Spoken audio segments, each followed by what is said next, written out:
സംസ്ഥാനത്ത് current cut തുടരുകയാണ്. Peak സമയങ്ങളിൽ നിയന്ത്രണം അനിവാര്യമെന്ന നിലപാടിലാണ് KSEB. വർദ്ധിച്ച വൈദ്യുതി ഉപയോഗവും ആഭ്യന്തര ഉൽപാദനം കുറഞ്ഞതും പവർ എക്സ്ചേഞ്ചിൽ നിന്നും വൈദ്യുതി കിട്ടാത്ത സാഹചര്യവുമാണ് പ്രതിസന്ധി രൂക്ഷമാക്കിയത്. നിയന്ത്രണം എത്ര നാൾ തുടരുമെന്ന് പറയാൻ കഴിയില്ലെന്ന് വൈദ്യുതി മന്ത്രി പറഞ്ഞു. വൈദ്യുതിയുടെ ഉപയോഗത്തിൽ വർധന വന്നിട്ടുണ്ട്. എന്നാൽ ഉൽപാദനം കഴിഞ്ഞ വർഷം 45 ദശലക്ഷം യൂണിറ്റ് ആയിരുന്നെങ്കിൽ ഇപ്രാവശ്യം 17-18 ദശലക്ഷം യൂണിറ്റ് ആയിട്ട് അത് കുറഞ്ഞിട്ടുണ്ട്.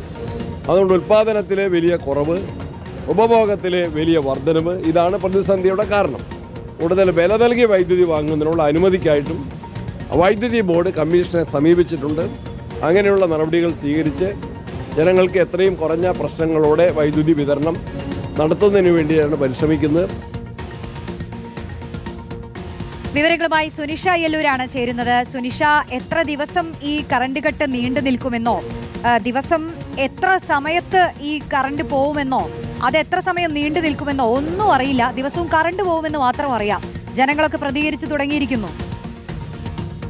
പതിവ് പോലെ ഇതാ 4-ാം ദിവസവും സംസ്ഥാനത്ത് വൈദ്യുതി നിയന്ത്രണം തുടങ്ങിയിരിക്കുന്നു. 7 മണി മുതൽ വിവിധ ഭാഗങ്ങളിലായി അരമണിക്കൂറിലധികം കറണ്ട് പോയിട്ടുണ്ട് എന്നുള്ളതാണ് മനസ്സിലാക്കുന്നത്. ഏതായാലും ഇത് അങ്ങോട്ട് പീക്ക് ടൈം പോകുന്നതിനനുസരിച്ച് കൂടുമെന്നുള്ളത് തന്നെയാണ്. വൈദ്യുതി നിയന്ത്രണമല്ലാതെ മറ്റു മാർഗമില്ല എന്നുള്ളതാണ് ഇന്ന് മന്ത്രി പ്രതികരിച്ചപ്പോഴും പറഞ്ഞിട്ടുള്ളത്. വലിയ പ്രതിസന്ധിയിലൂടെയാണ് കടന്നുപോകുന്നത്. വൈദ്യുതി ലഭിക്കാനില്ലാത്ത പ്രശ്നമുണ്ട്.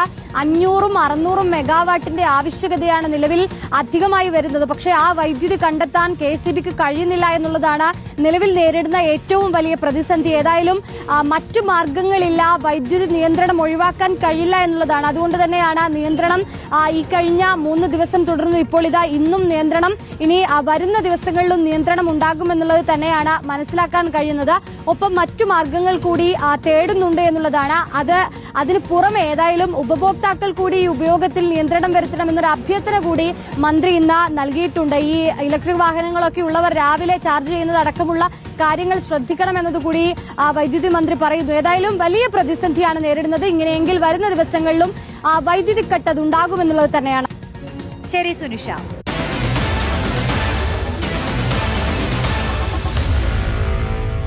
Meet the editors.